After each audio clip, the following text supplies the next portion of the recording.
Imagine the bright stage lights hitting four young guys filled with the kind of fierce ambition only the early 90s could foster, amped up by the promise of rock stardom, and bathed in the collective roar of an audience hungry for something raw and electric. Now picture that same spotlight dimming over time, replaced by hospital corridors, legal documents, and a deep sense of tragedy. In between, you have triumph. You have songs that defined an era, and you have a band that refused to slip quietly into the background.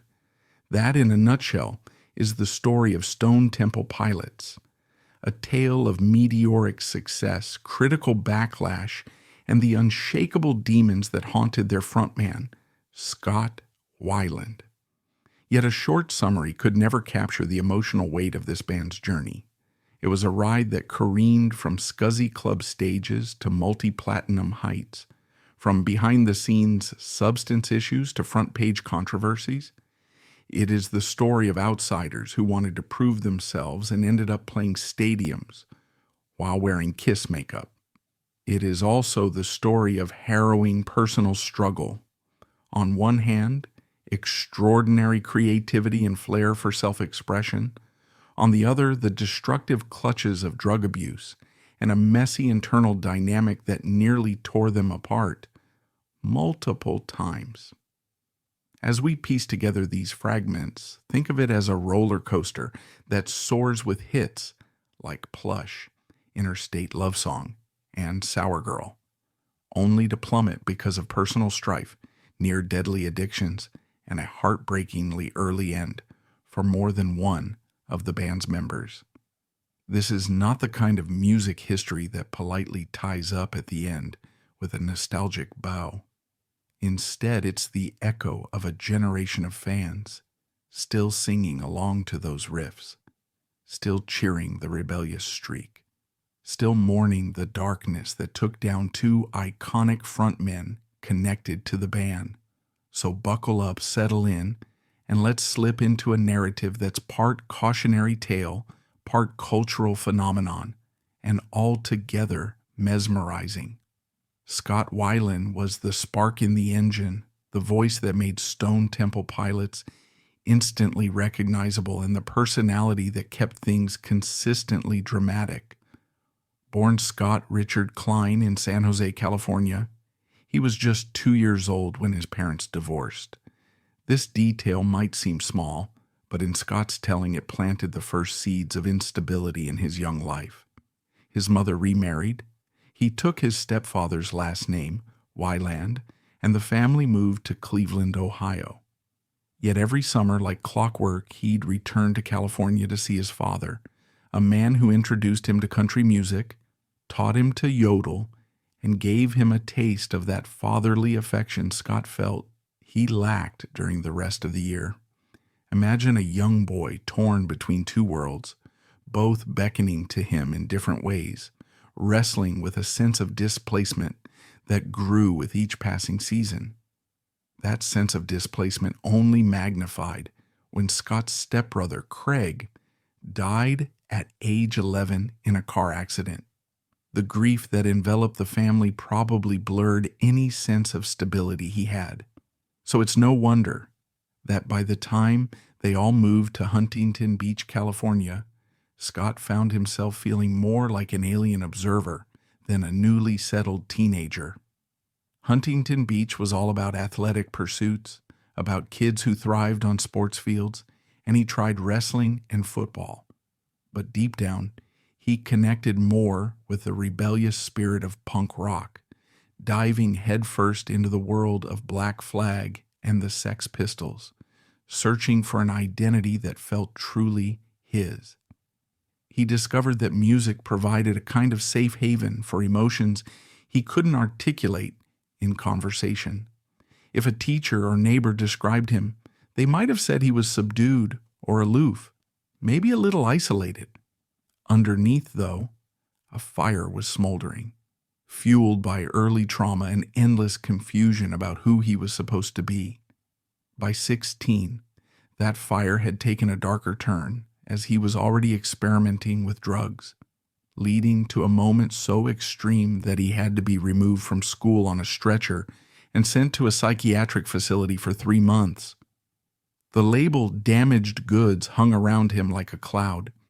He returned to school, but the stigma weighed heavily. One bright spot was his friend Corey Hickok, who stuck by him when most people turned away. In time, Scott tried college, but it didn't stick. He dropped out, shattering his parents' expectations, but perhaps paving the way for the only path that would ever truly call to him: music. Travel a few hundred miles away to Point Pleasant, New Jersey, where the brothers Dean and Robert DeLeo grew up. They were big fans of classic rock, Led Zeppelin, Black Sabbath, Cheap Trick, and though they'd played in a local cover band, Tyrus, neither brother initially pictured themselves as professional musicians. Still, the guitar always tugged at their hearts, and before too long, they both found themselves drifting to the West Coast, albeit at different times. Robert arrived in Los Angeles in 1984, fresh out of high school, scraping by with a mere $1,200 to his name, occasionally sleeping in his car. Fate handed him a break when he received a $50,000 inheritance from his late father, which allowed him to rent a modest apartment in Long Beach. He poured himself into learning about home recording, figuring out how to write and arrange music that reflected all the classic influences swirling in his head. Dean followed his own separate trajectory, drifting to California for the climate and the vibe, picking up experiences like working in ski resorts in Europe, ultimately finding his way to the outskirts of San Diego. The brothers would soon converge in ways that changed the face of 90s rock. In 1985, Robert DeLeo, then still somewhat adrift, crossed paths with Scott Weiland at a Black Flag gig. Depending on who's telling the story, the two discovered they'd been dating the same woman. Instead of getting into a testosterone-fueled fight, they shrugged, ended the relationship, and decided to start making music together. It was a bizarre, fateful twist, setting in motion one of the decade's biggest rock acts. Robert was introspective, quiet, a more methodical musician. Scott was a wild card, charismatic and unfiltered. At that point, Scott was already in a band with his friend Corey, calling themselves Soy Distant, dabbling in a style reminiscent of Duran Duran meets Ultravox. With Robert on board, they rebranded as Swing and brought in a drummer named Eric Kretz, an intense, hard-hitting musician who found ways to weave funk influences into rock rhythms. For a little while, they jammed in a style that fused James Brown grooves with a rock edge, practicing in garages, clubs, anywhere they could bring those energetic riffs to life. But there was friction with Corey, who didn't quite mesh with the more hard rock direction that the others favored. So Robert, well aware of his brother Dean's talents, extended the invitation. The moment Dean stepped in, everything shifted. By 1989, the newly formed quartet changed their name to Mighty Joe Young, referencing an old black and white film, and turned their creative output toward heavier riffs, moodier lyrics, and a sense that they were standing on the brink of something big. Over those months, you could see Scott's transformation from a kid tossing off half-ironic, silly lyrics to a frontman starting to cultivate that tortured artist persona. He buried himself in obscure poetry, experimental cinema, and novels that stoked his sense of rebellion. He channeled that introspection into raw, introspective lyrics. Dean, Robert, and Eric each had to hustle during the day. Robert worked in a guitar shop. Eric took random gigs because gig money didn't exactly pay the bills. They got used to hauling gear through the back entrances of clubs, used to playing for small but devoted crowds, and started building that intangible chemistry only real bands possess. The synergy, even then, hinted at potential success if they could just find the right break. That break came when they dove into the local LA music scene, snagging some shows at iconic venues like Whiskey A Go-Go. The problem was Los Angeles around the late 80s and early 90s had a pay-to-play culture. A band had to literally cough up money to secure a slot on stage, an arrangement that felt exploitative to them. The entire glam metal scene in LA also rubbed them the wrong way. Instead, they discovered that about 90 miles south in San Diego, there was a smaller, less commercial circuit that embraced them. People started talking about Mighty Joe Young. They were fresh, hungry, unpretentious, ready to unite classic rock spirit with 90s alternative grit. Soon, Atlantic Records, alerted by word-of-mouth buzz, sent someone to check them out.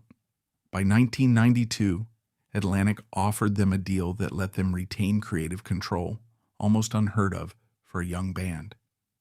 On April 1st, 1992, the contract was signed. They planned an album with producer Brendan O'Brien, a man whose resume already included working with the Red Hot Chili Peppers, the Black Crowes, and Pearl Jam. The recording sessions for their debut felt electric. The band was excited, unstoppable. They hammered out the album in just 3 weeks, a whirlwind of swirling guitars and Scott's throaty snarl. Then came the snag. They realized there was already a blues musician in Chicago who went by Mighty Joe Young. He was about to launch a comeback, so there was no chance they could keep the name without legal trouble. Scott had always been fascinated by STP motor oil decals as a kid, so he pitched something with those initials. They toyed with silly versions like Shirley Temple's P, the last word unfit for polite company, but settled on Stone Temple Pilots. It sounded weird yet grand. The name stuck.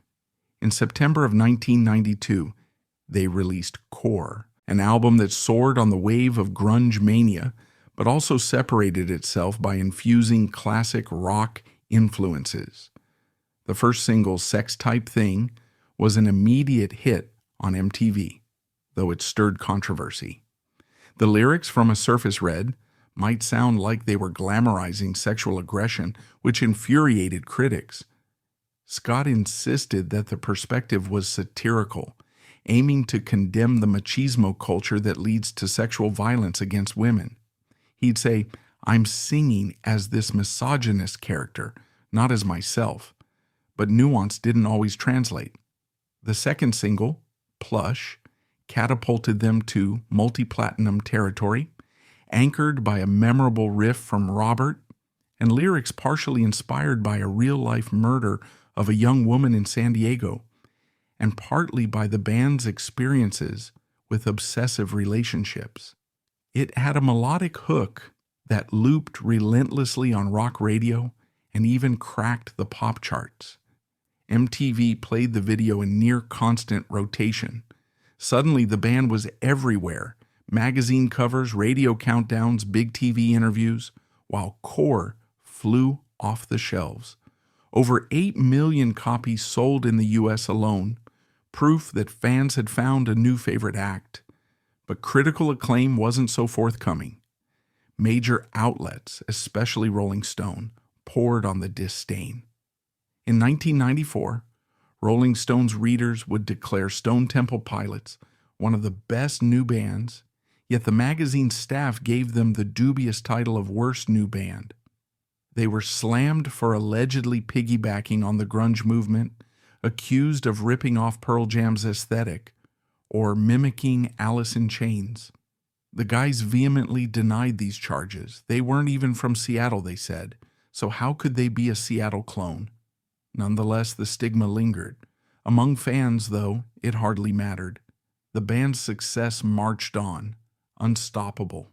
Around this time, they experienced their first big touring moments, opening for Megadeth in 1992. Imagine playing for thrash metal aficionados who might not typically warm up to a band still figuring out its hard rock identity. They faced occasional hostility from the crowd, beer bottles flying on stage, or jeers from impatient thrash fans. But Dave Mustaine, Megadeth's frontman, respected them and made sure to help them refine their live act. He even ventured on stage to scold the crowd when things got unruly. By 1993, Stone Temple Pilots were riding an incredible high. Core was hitting the top 3 on the charts. Plush was a radio staple, and the band had serious momentum behind them. Mustaine reportedly warned Weiland about harrowing, seeing how many great musicians had already lost that battle. The forewarning didn't stop what would come next. In June of 1993, at a stop in New York City, the band had decided to do a fun gag where they dressed up as Kiss. It should have been a carefree, memorable gig, but it was overshadowed by the fact that Scott tried heroin for the first time that very night, introduced by Butthole Surfer's Gibby Haynes. Something about his personal struggles, his sense of alienation, and that environment led him down the path Mustaine had warned him to avoid. Looking back, the moment glistens as a turning point. It ushered in 2 decades of heartbreak, arrests, rehab visits, and internal feuds that would plague STP. Despite that dark seed sprouting, the band forged ahead. By 1994, they were already huge, but they wanted to push themselves further. Their second album, Purple, was recorded yet again with Brendan O'Brien, who threatened to abandon the project if they didn't keep their personal problems in check. The sessions were tense. Although the album was made quickly, 3 weeks of intense studio immersion, the friction in the band was like a ticking bomb. Yet Purple turned out to be a triumph, boasting hits like Vaseline and Interstate Love Song, which soared to number 1 on the rock charts and stayed there for over 3 months. The combination of irresistible chord progressions, melodic hooks, and Scott's confessional lyrics struck gold again. Maybe part of its appeal was that behind the scenes, the tension crackled with authenticity. Listeners felt the rawness in the recordings. After Purple came out on June 7, 1994, it was plain to see that Stone Temple Pilots weren't some one-hit wonder. Even more remarkable was the fact that critics started to thaw a little, willing to concede that maybe STP had their own artistic identity outside the grunge copycat narrative. But as they embarked on the Purple tour, the old tensions reemerged. Scott's heroin habit caused riffs. He'd disappear for days, then reappear looking ragged and haunted. The DeLeo brothers, who had poured so much into shaping the band's sound, found themselves torn between frustration, worry, and anger. At times, entire interviews would be given by only Dean or only Scott because they couldn't stand to be in the same room. The tour ended sooner than expected, limiting what should have been an even bigger commercial run for Purple. Even so, the album sold over 6 million copies in the U.S., another monstrous success. But that success did little to soothe the chaos spiraling within. By 1995, it became impossible to hide Scott's problems. In May of that year, he was arrested for drug possession, a charge that would set off a chain reaction. He tried rehab stints, sometimes fleetingly earnest, sometimes obviously coerced by external pressures. There were bizarre episodes like him jumping from his wife's moving car because she wouldn't drive him to a drug dealer, or late-night calls to radio stations with Courtney Love. At one point, Courtney read a heartfelt letter Scott had penned for his wife and bandmates on air, in which he apologized for being a hypocrite and letting everyone down. It's chilling to hear, in retrospect, because we know this cycle of apologies and relapses would repeat many times. Under California law, nonviolent drug offenders often got a chance at rehab rather than severe jail sentences, so Scott ended up bouncing in and out of facilities from 1995 to 1996. All the while, the band was trying to craft their third album. That album became Tiny Music, songs from the Vatican gift shop, begun in fits and starts. hammered out with half the band in the studio while Scott showed up sporadically. Released in 1996, it was drenched in glam and psychedelic flourishes. The sense of risk and experimentation was real. You had swirling guitars with a 70s vibe, lyrics that soared between introspection and confusion, and an overall aesthetic that felt slightly off-kilter compared to mainstream 90s rock.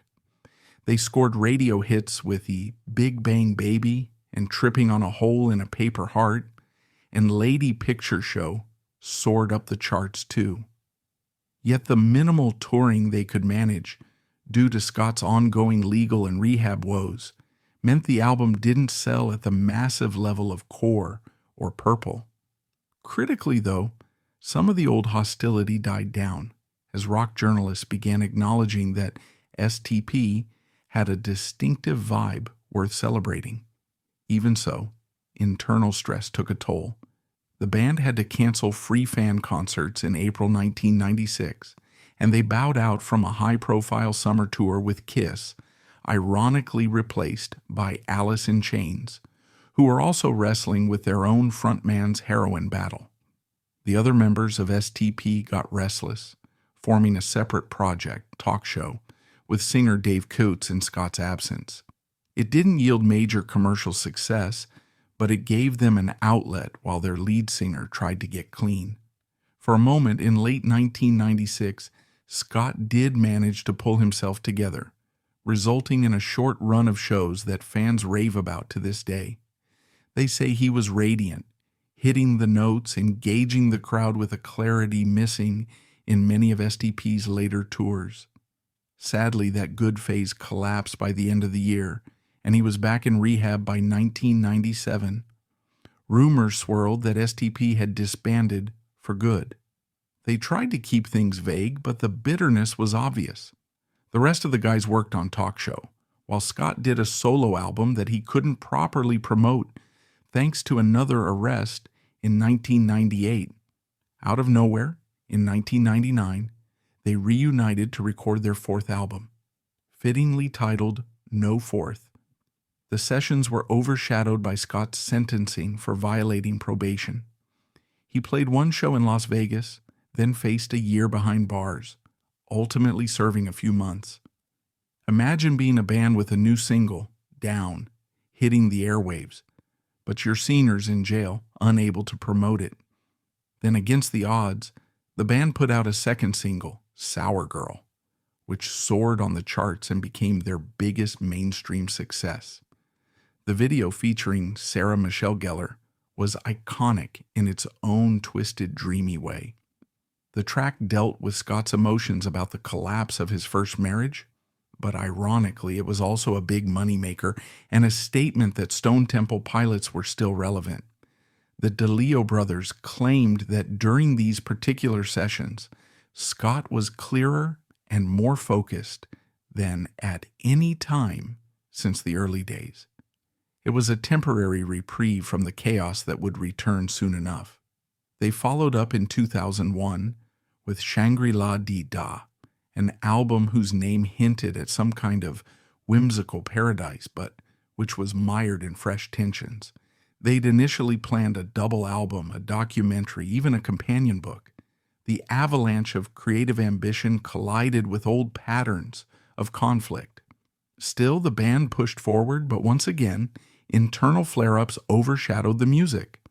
At their final show supporting Shangri-La Dee Da in 2002, Dean and Scott got into a physical altercation backstage. That was the last straw. Stone Temple Pilots effectively disintegrated, though it wasn't formally announced until 2003. They parted ways with bitterness, exhaustion, and a sense of finality. Some insiders said the band's relationships had deteriorated so profoundly they might never be in the same room again. Scott jumped into fronting the supergroup Velvet Revolver, a star-studded lineup with ex-Guns N' Roses members Duff McKagan and Matt Sorum. They had 2 successful albums, but Scott's old demons reappeared. By 2008, Velvet Revolver kicked him out, citing unreliability and personal difficulties. Then, in an ironic twist of fate, Stone Temple Pilots announced they were reuniting shortly thereafter with a flurry of show offers that were apparently too lucrative to resist. Scott had admitted that the possibility of STP reuniting came up while he was still fronting Velvet Revolver, as Dean DeLeo called him, to dangle the prospect of a fat paycheck.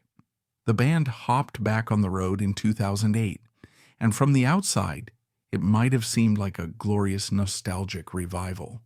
But internal chaos returned. Stories emerged of Scott showing up late, missing gigs, or drifting from the rest of the group once more. They soldiered on enough to record a self-titled 2010 album, but the old synergy was nowhere to be found. Robert complained that the vocal takes often felt subpar, that the band was never truly in the same room together, and that forced positivity in interviews masked the real tension. By 2013, they'd had enough. Stone Temple Pilots officially fired Scott, triggering lawsuits on both sides over who had the right to the band name. Scott attempted to tour as Scott Weiland and the Wildabouts, while the DeLeos and Eric Kretz recruited Linkin Park's Chester Bennington as their new vocalist, a dream gig for Chester, who'd grown up idolizing STP. They released an EP with Chester, performed some shows, but by late 2015, Chester stepped away to refocus on Linkin Park, leaving STP with another frontman vacancy. Then came one of rock's saddest headlines in recent memory.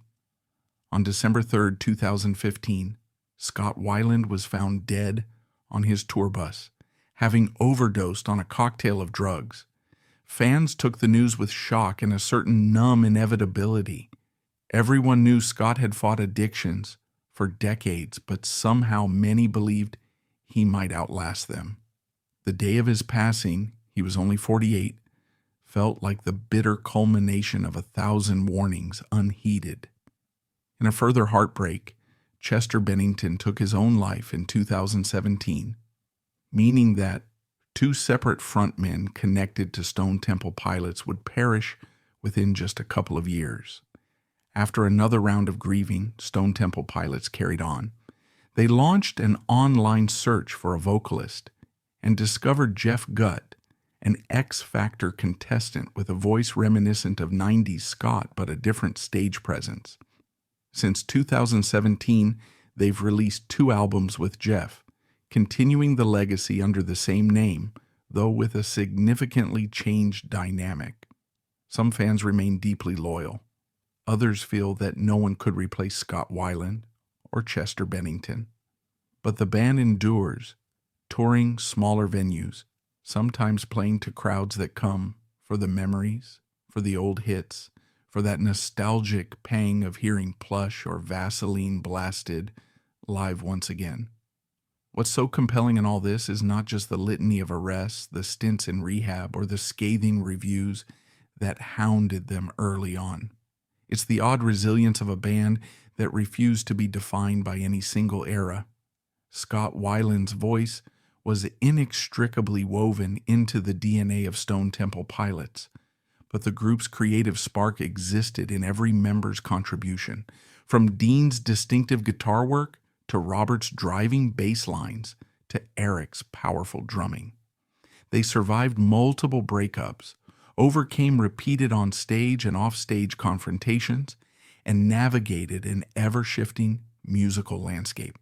STP came up during the final gasp of the old-school MTV generation, thrived through the CD boom, watched the downfall of record sales in the digital era, lost 2 iconic frontmen, and still pressed on, scars and all. From a fan's perspective, their story is a swirl of epic music videos, from the unsettling imagery of Sex Type Thing to the sun-kissed performance in Interstate Love Song. It's also a memory of snagging their CDs at a local record store, reading lyric booklets that vacillated between despair, rage, and cryptic poetic lines. Live, they sometimes soared with unstoppable energy, especially in the early days, but they also had nights overshadowed by speculation about whether Scott would show up or be able to perform. And yet fans rarely turned their backs.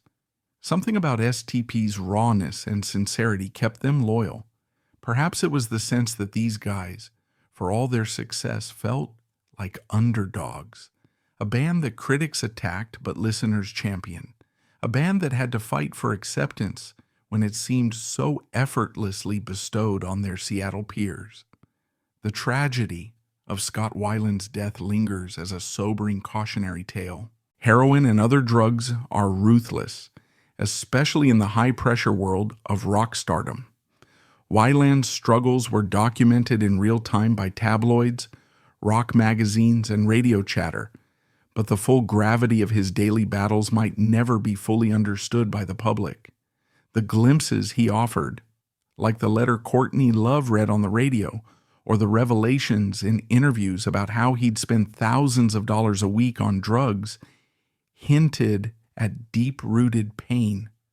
Whatever childhood traumas lay behind it, once addiction sank its hooks in, it became the narrative that overshadowed Stone Temple Pilots' discography.